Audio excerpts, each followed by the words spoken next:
Welcome to Slightly Off Script, the marriage show where we remind you that marriage can be stupid good and wicked fun. I'm one of your hosts, Bethany Needham, here with Andy.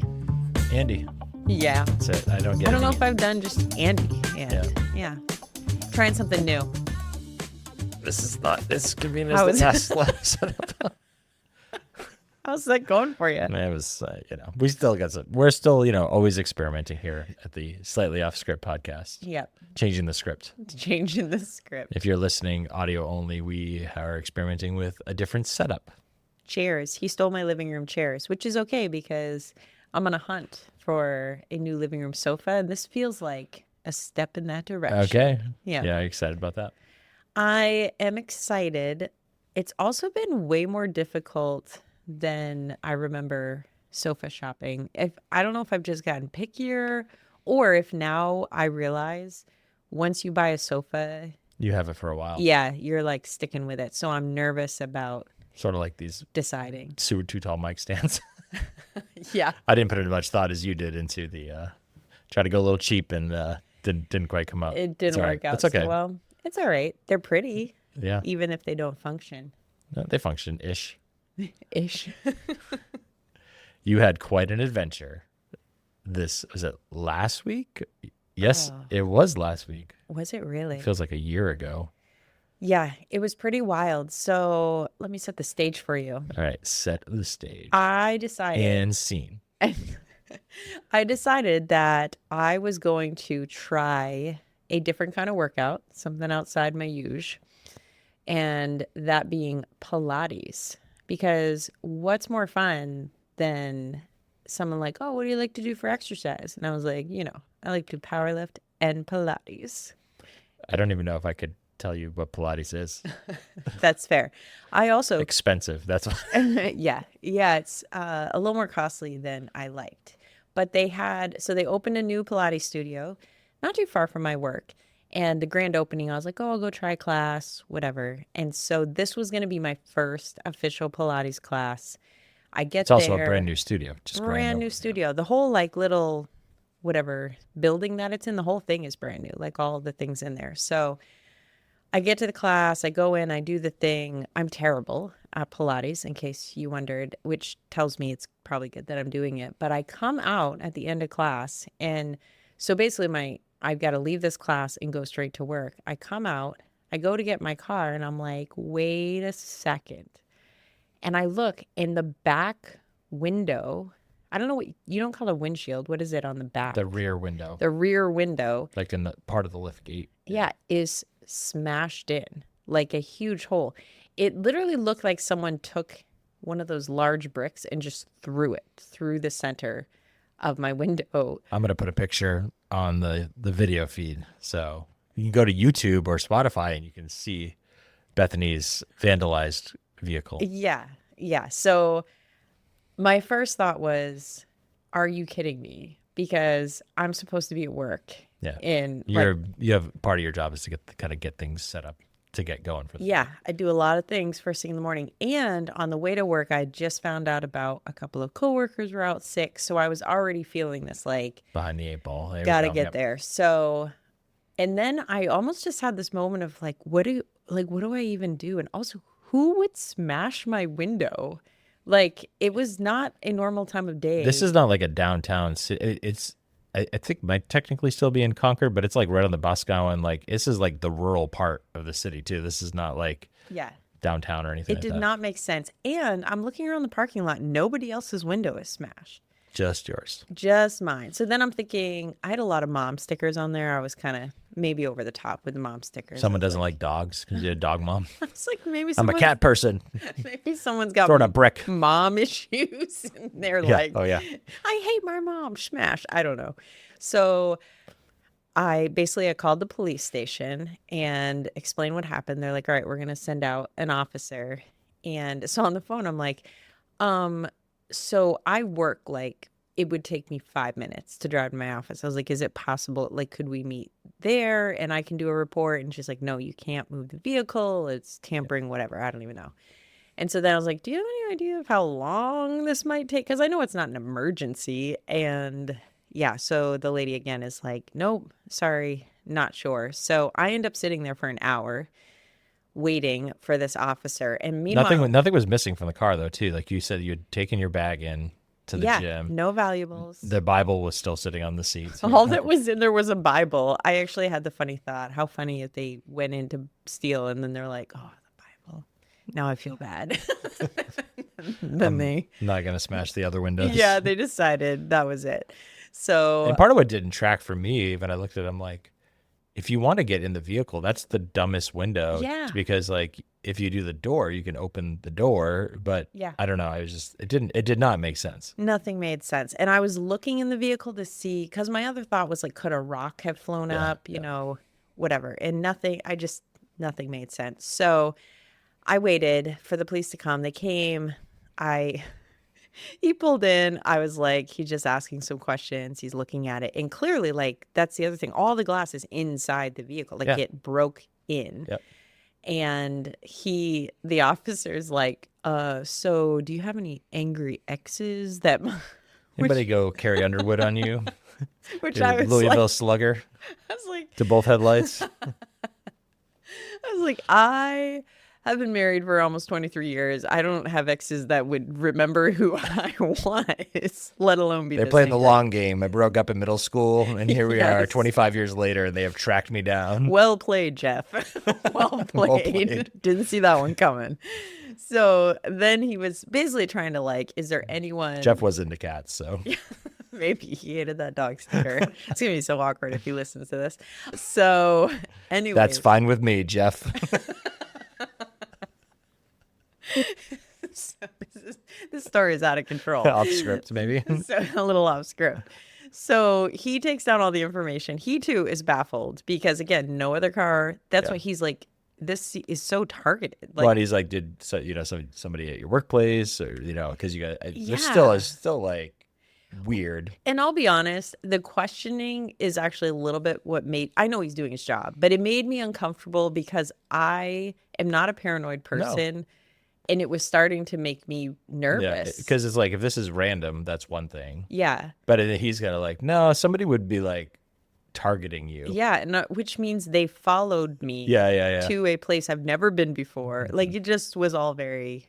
But I wasn't necessarily... But it's also throwing your day off. You're just, whatever. Yeah. I'm kind of... At this point, I'm like, oh, this is a mess. So... While he was there taking the report, that someone from the bank came out and said, we have a camera that actually has a perfect angle on, because bank footage has come in clutch for your family multiple times. Yes, for real. Some better than others. It worked out in my favor in this case. So the Pilates manager during all this was like actually going to the other businesses to see, because she didn't have any cameras. Doesn't look good for her. Like there's vandalism. Yeah, she's like, I'm going to figure this out. So the police officer was like, I'm going to go look at the footage. I'm like, I really have to go to work. And so he like smashed out the rest of the window. Because he didn't want glass, obviously, getting all over the road. So I went to work, whatever, did the work thing. And then I get a call later that day. And it's the officer. He's like, you're not going to believe this. He's like, so that the video footage has had a perfect angle on your vehicle. So I went back through, because I told him I arrived at this time. And it was Jeff. Spoiler alert. No, it was not. I had made a joke when he was asking me all these questions. And the joke was meant to be like, I don't want to think about someone just doing this to be mean. That's terrible. So my joke was, well, can a window just smash itself? And he laughed and he was like, yeah, that's not usually how this goes. And he's like, I'm watching the surveillance video. He's like, and it literally, your window just imploded. Yeah. Like they could see it on. I wish we had that footage. That would be pretty cool. Yeah, I don't think the officers got time for that. He's like, ain't nobody got time for that. But he did write out a report for. He's like, I wrote it all out. He's like, you can watch it. It's there, and then it just basically is like you see it, and it's weird because it literally imploded, like it exploded into the vehicle. But come to find out, if you own a CRV, look out, because this happens sometimes with this vehicle. It's not like a common issue, but it's a known issue. Yeah, not enough for a recall, but almost enough to... Still enough for an insurance deductible. Yeah. And Jeff almost had a restraining order on him. I'm just kidding. But I was thinking a couple of things from it. I was so thankful. When the officer called me and told me the story, I didn't realize how like tense I had been until he told me that, because the relief I felt of, I don't need to worry that somebody is like weirdly stalking me and decide to smash my window in.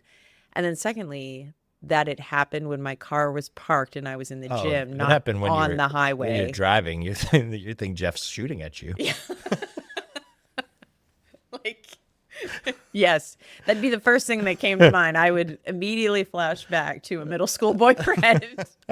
Well, high school boyfriend, but still. Yeah, so that was my craziness. And well, that was most of it, and that's the dominant part of the story. But there was a part 2 to this story. I don't really think they need part 2. I feel like that. So part 2 of the story. So you got to give part 2 of the story. It was like the situation that was most likely to result in a fight and just ended up in an inconvenience. And I don't think we fought. But I feel like because I didn't fight with you about it, I get to share it on the podcast. This is my justice. You probably could have shared it even if we fought. Okay, so here's how it went. I had to make an appointment to get the window fixed. Safe rent repair, safe rent replace. Sad. Maybe they'll sponsor us now.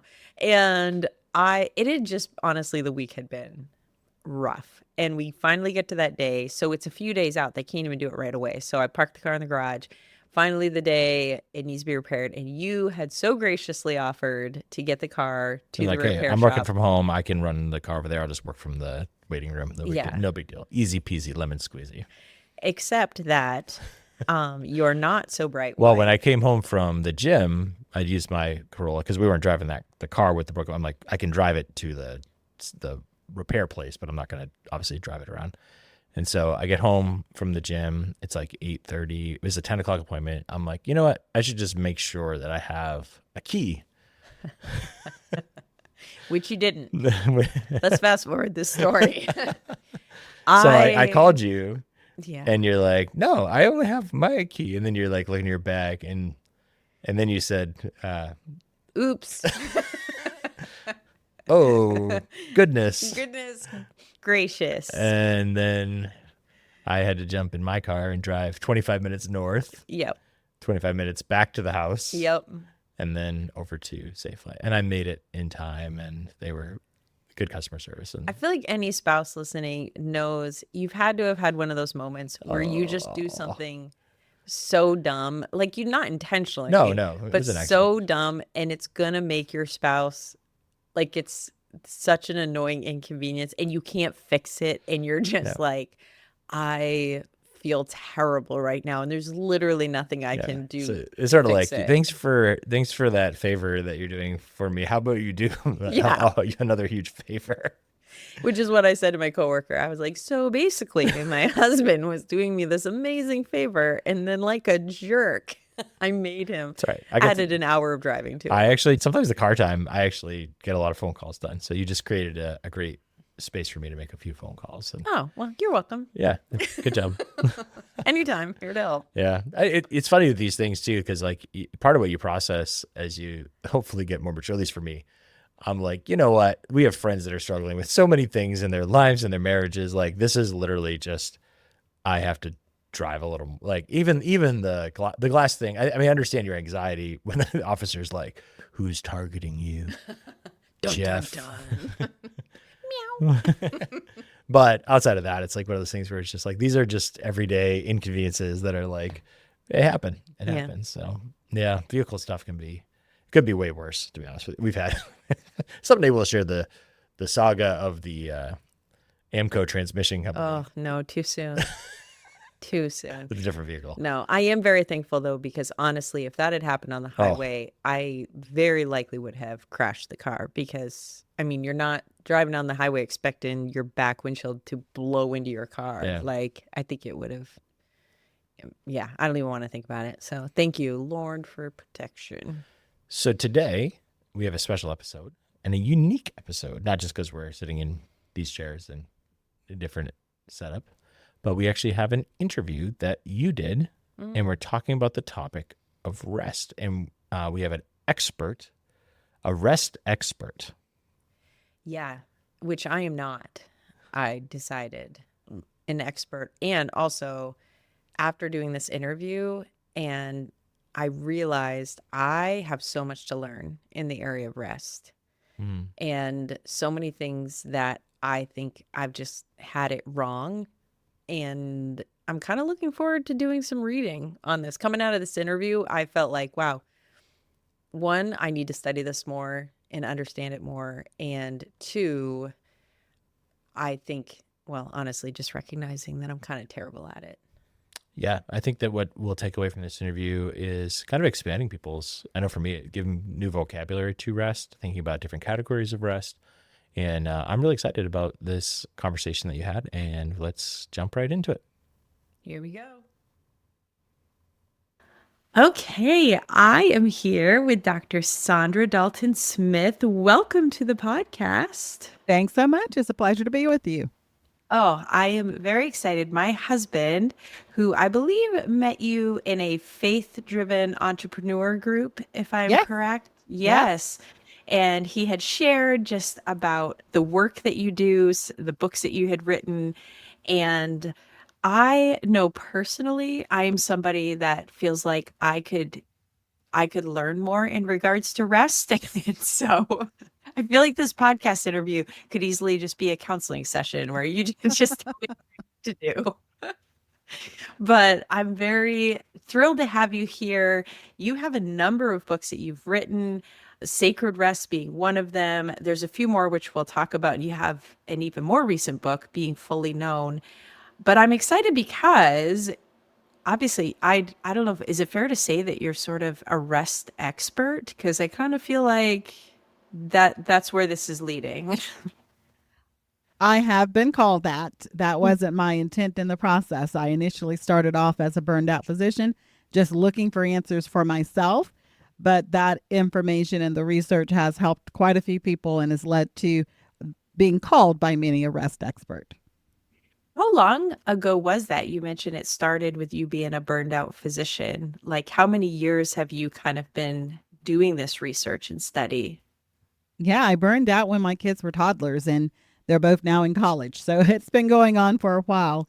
The book released in 2017, but it was in the process of being written since 2009. So a lot of the research and the background and all of the things started as far back as 2009.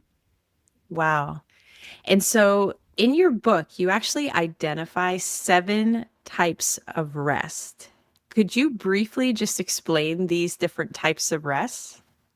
Yeah, so the 7 include physical, mental, spiritual, emotional, social, sensory, and creative, each one being very specific in the type of energy that's being used. So physical having to do with anything that exhausts our physical body. So physical rest being things like things that improve your circulation, that include your lymphatics. So things like massage therapy, stretching, leisure walks, where you're basically just moving the circulation around, things like the body ergonomics of your workstation. All of those things fall under physical rest, the active component of physical rest.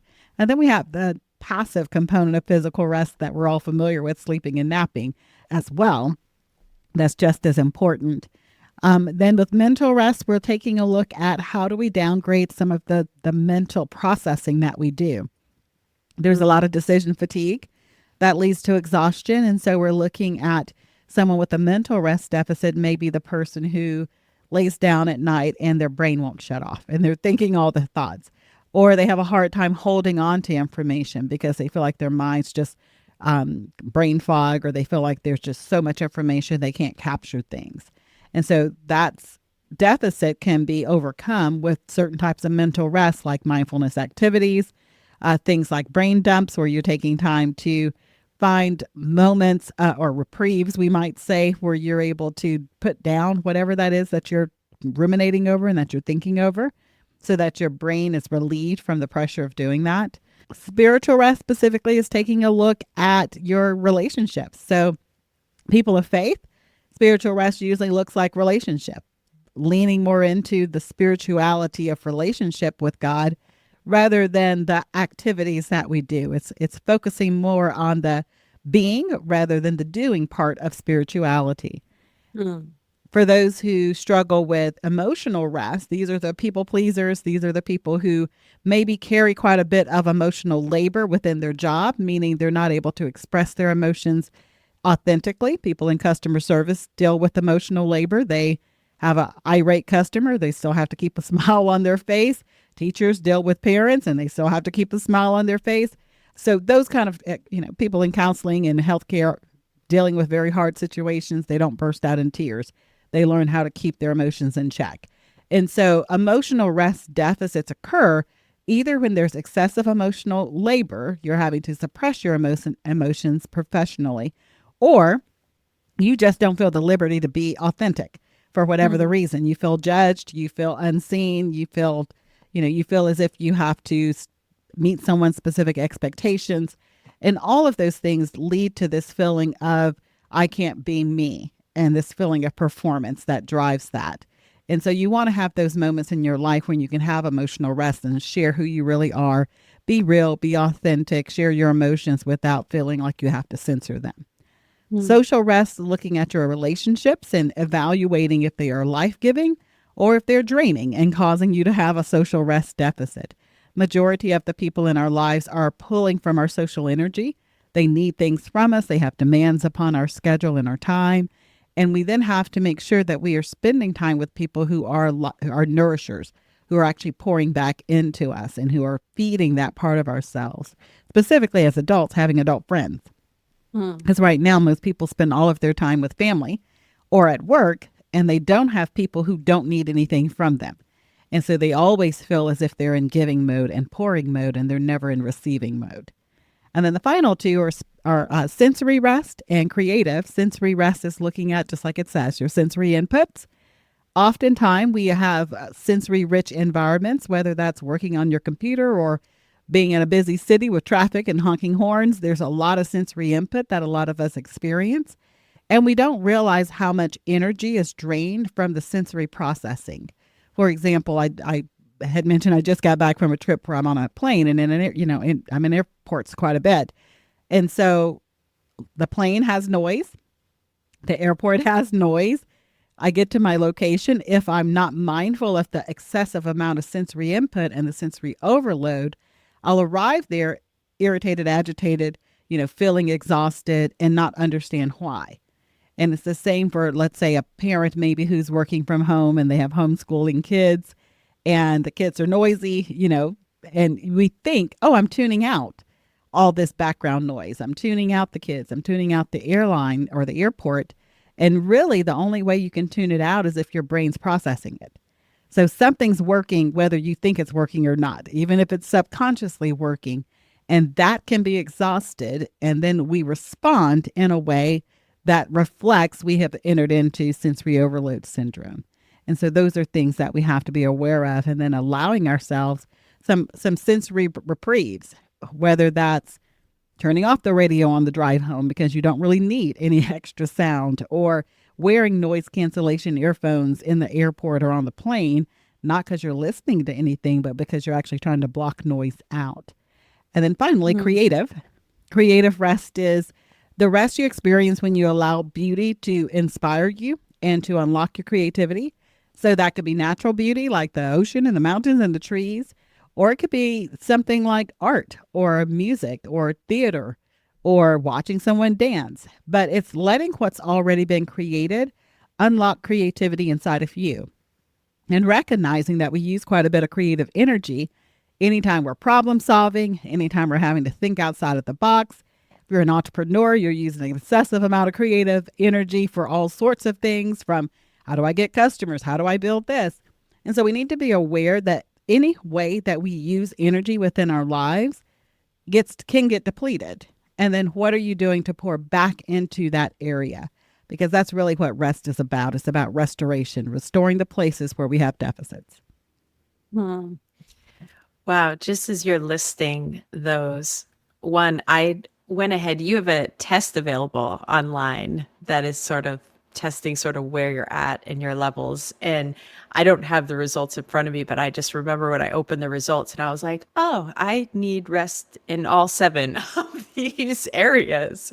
But as you're describing it, it's actually not that surprising, just thinking about what our days and lives look like for a lot of people.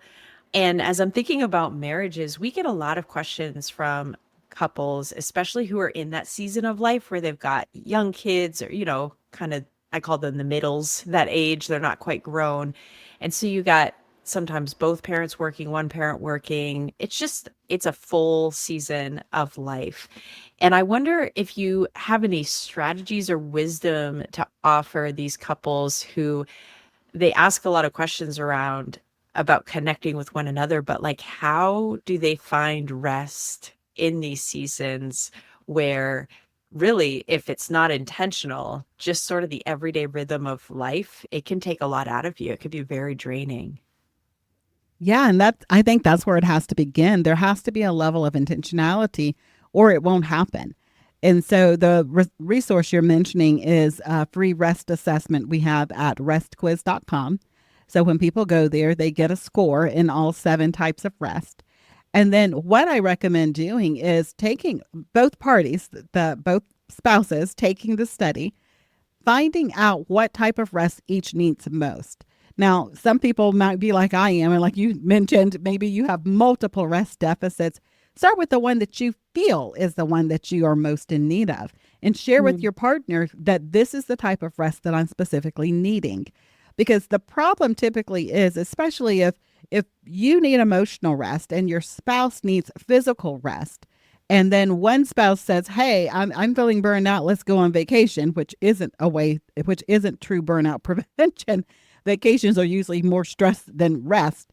But if that's what you decide, we're going to take a weekend or something and we're going to go, away from the kids and rest or something, one person could come back completely reprieved and the other one comes back still exhausted because the rest deficit needed wasn't taken into account.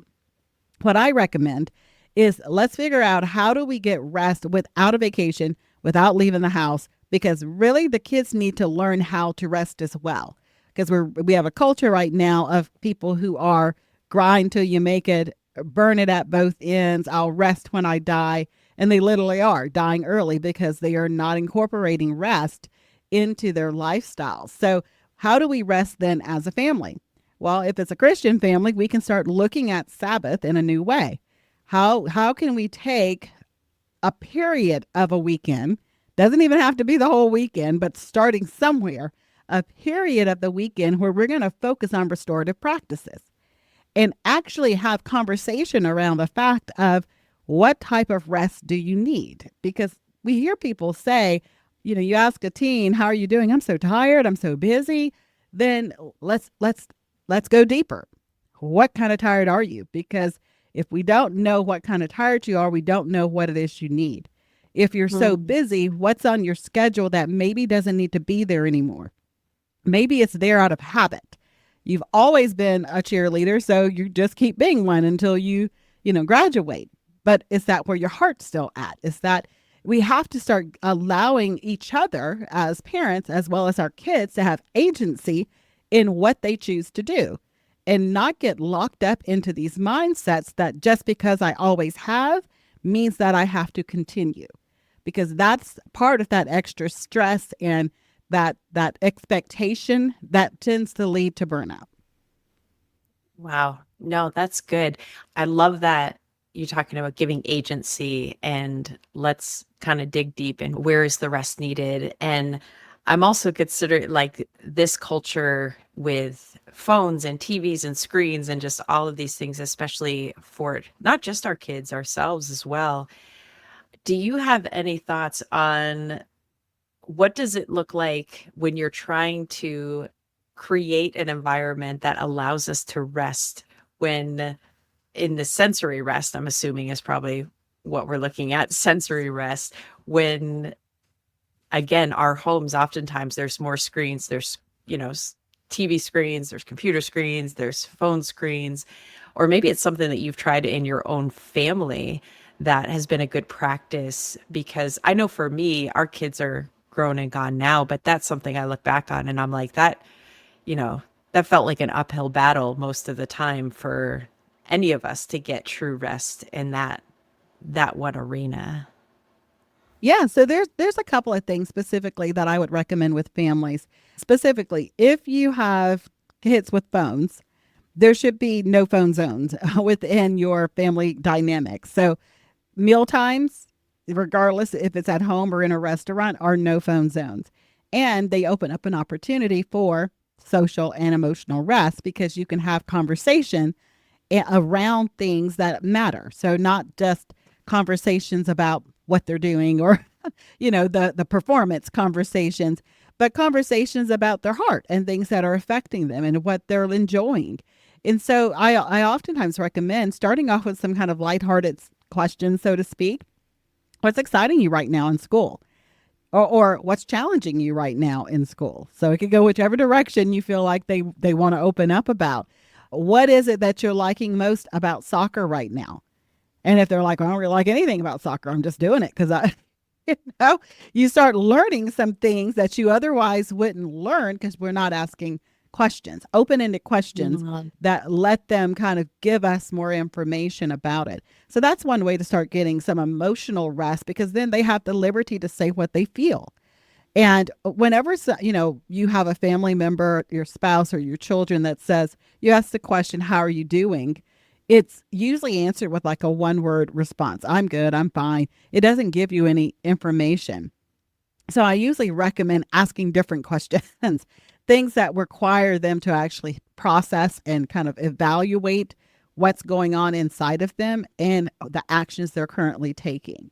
And I think that tends to open the door for some of these types of rest that are harder to identify if someone's needing. If they're losing motivation or inspiration, you can see how a creative rest moment can add to that. If they're feeling depressed or anxious about something, you can see a place for emotional rest to come in. If they're saying, I can't figure this out, you can see that mental rest might be an issue that they're facing. It gives you more information on how to best support those that you love. In terms of when you're trying, because you obviously mentioned the 7 different types of rest, and with each deficit, you gave kind of a couple of examples, but obviously reading your books, any other resources that you would recommend for people when they're, okay, now I recognize the deficit, but I'm looking for creative ways to then actually fill that?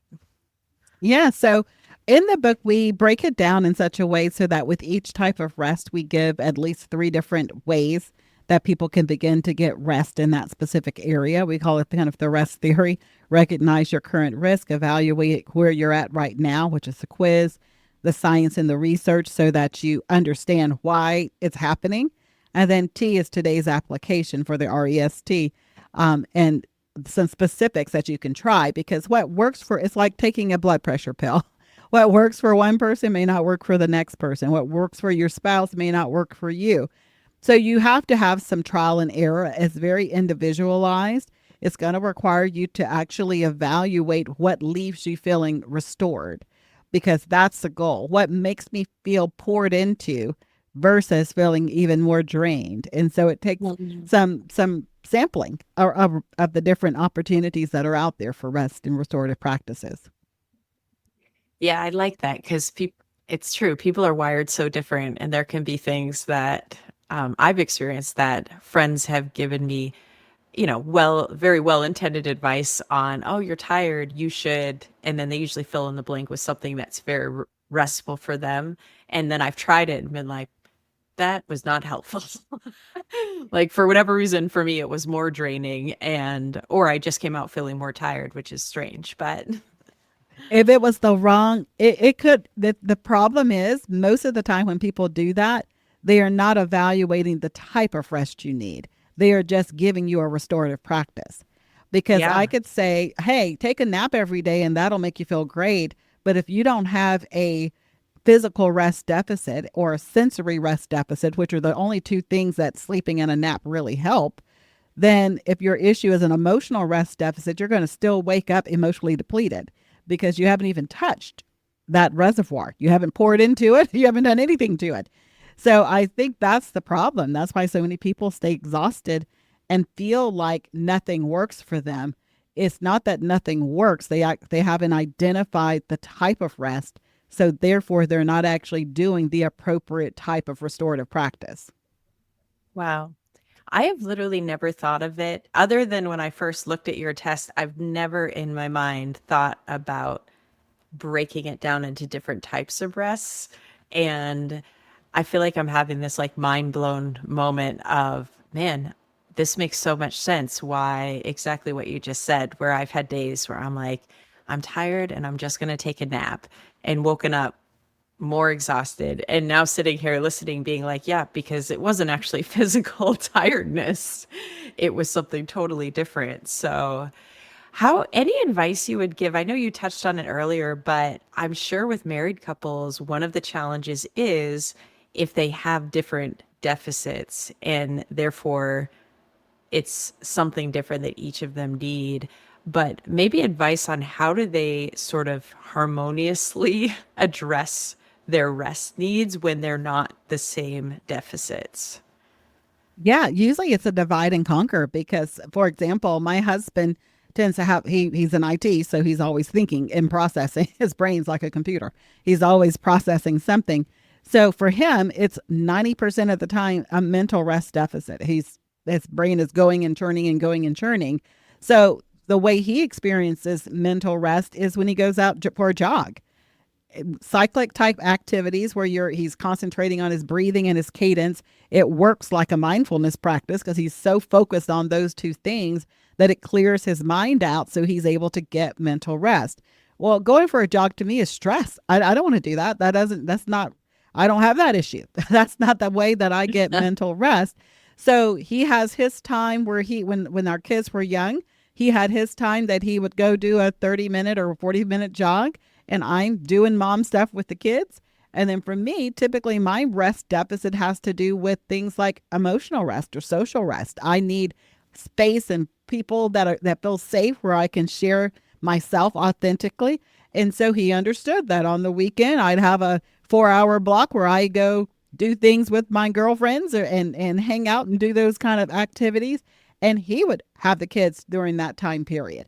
My 4 hours on the weekend add up to his 5 hours, basically, going for a 45-minute or whatever it is, 45-minute jog, during the week, Monday through Friday. So we look at it as a team. We both need what we need, and it doesn't have to be the same thing, but we need to respect that each other has needs. And how can I support you in what you need? And how can you support me in what I need? And so when you have kids at home, sometimes you do have to just be realistic about, you know what? Okay, I'm have this block. You have that block. Both of us have some compromise to do, but we both come out of the equation better. Man, I feel like there's so much, even in like this little interview time, so much gold for people. And I really hope more than anything that they take from this, but that this is something that fuels them to go get your book. I for sure recommend taking that quiz because it was eye-opening for me. And it wasn't even something where I saw the results and I was like, that's not true. It just was spot on where I was like, that's very much what I'm feeling right now. So I look forward to doing more studying into the book because I feel like now I'm recognizing the deficits and I'm ready to actually start addressing them. And I just love the advice and the wisdom you shared on families and marriages because this is a huge thing for the whole family system, both for us to be rested in our marriages so that we have healthier marriages, but even how we help lead our kids through this because at least my experience is the world around them is not promoting rest. And so what a great opportunity for us when we have them in our home to do that. Dr. Sandra, I've appreciated this conversation. I honestly am so excited to go read your book. Being Fully Known, this is your newest book.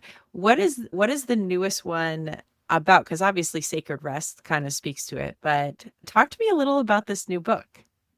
Yeah, so Sacred Rest, we hit all 7 of the types of rest, kind of going through all of them and giving people the framework. And after people went to restquiz.com and took the quiz, we have had almost a 500,000 at this point. But at the time that I was doing the research for Being Fully Known, we had 250,000 people who'd taken the quiz. And so I had lots of data to see where people were struggling. And some of the areas where they were struggling the most were spiritual, emotional, and social. And so Being Fully Known really goes deeper into those three types of rest.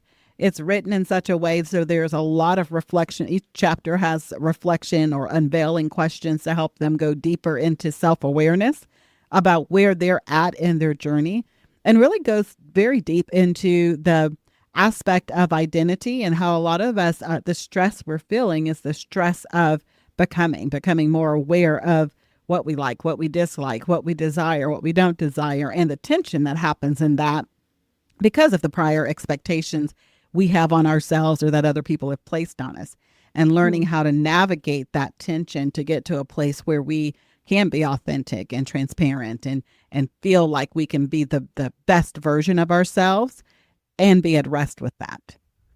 Wow. All right. Well, now I need to read all your books. So got to go place an Amazon order. Well, for those of you who don't like reading, they are all audiobooks as well. Because I know for myself, I prefer an audiobook. That's my personality. I like to hear the author read the book. And so they're all in audiobook as well. Do you read your audiobooks too? I do. Is it your voice? It is my voice. I personally sold me. like books that the authors themselves read it, because I feel like you really get the heart behind the words when the person who wrote the words are saying them. So. Yes, I 100% agree. Now that you've told me that it's your voice, I'm all about audiobooks. I usually do the little sample just to see if it's the author before I commit to an audiobook. So. I'm the same way. Oh, well, Dr. Sandra, this has been lovely. I appreciate you giving your time today. I appreciate all these years of research. And you mentioned with the 500,000 people, hopefully whoever listens to this podcast maybe will be able to point more people towards this work that you're doing. And yeah, just grateful for your willingness to come on. Oh, thank you so much. It's a joy to be with you. Well, we're back. Thanks so much for tuning in this week. Are you ready to rest?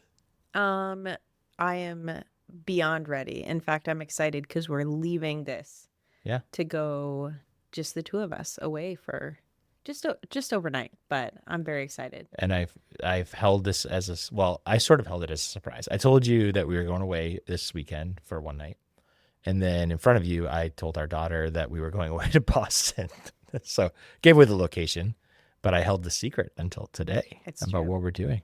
So super pumped because part of it includes going to see a comedian. Yeah. And one of the things that is so just, it's a restful thing for me is actually laughter. Yeah. I love to laugh. I love humor. And I'm so excited that we have a whole date built around just going. And this is somebody that we discovered through Nate Bargatze.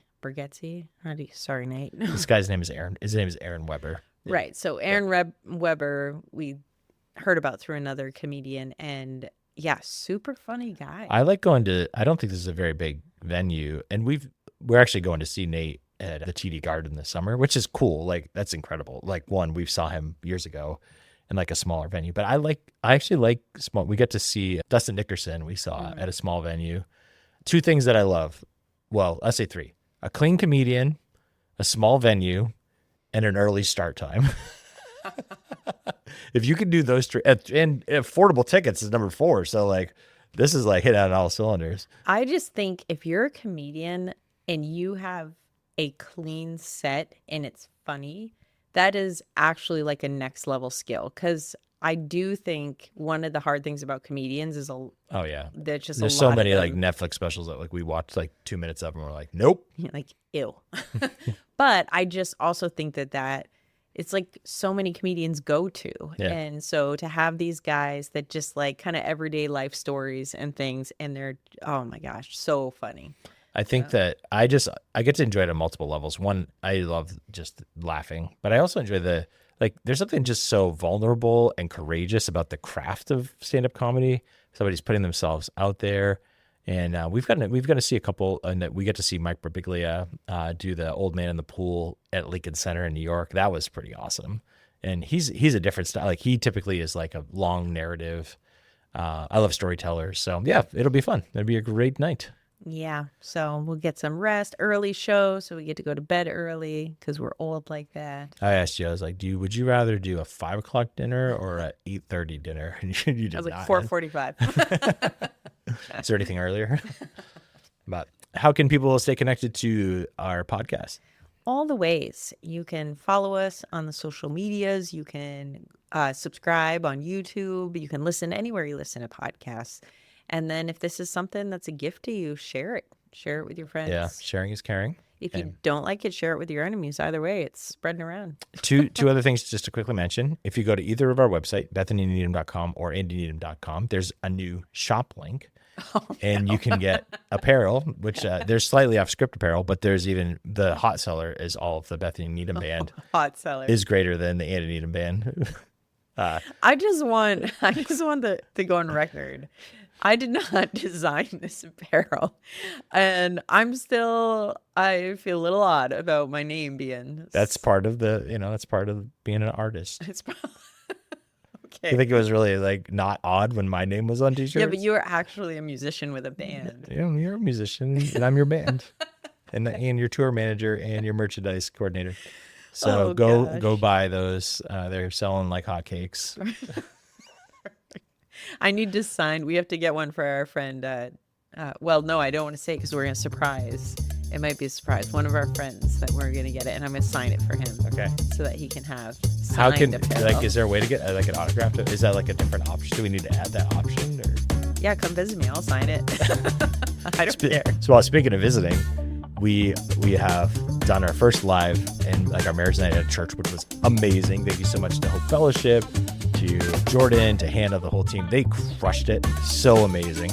So good. Yeah, and we would love to, maybe like once a quarter do something like that at a church. If you're looking for a way to invest in marriages at your church, it's a really easy way to do it. And we would love to come to your church and talk. What we did is we did a talk on marriage values. That wasn't released on the podcast. That's exclusively for our live audience. And then the second part of the night, we did what we released, which was the podcast answering questions. People had some good questions. We actually need to go back through that list of questions for future episodes because it was amazing. We weren't able to answer them all. But yeah, so thanks so much again for tuning in. And let's go have some fun in Boston, Bethany. Sounds good. Bye. Bye.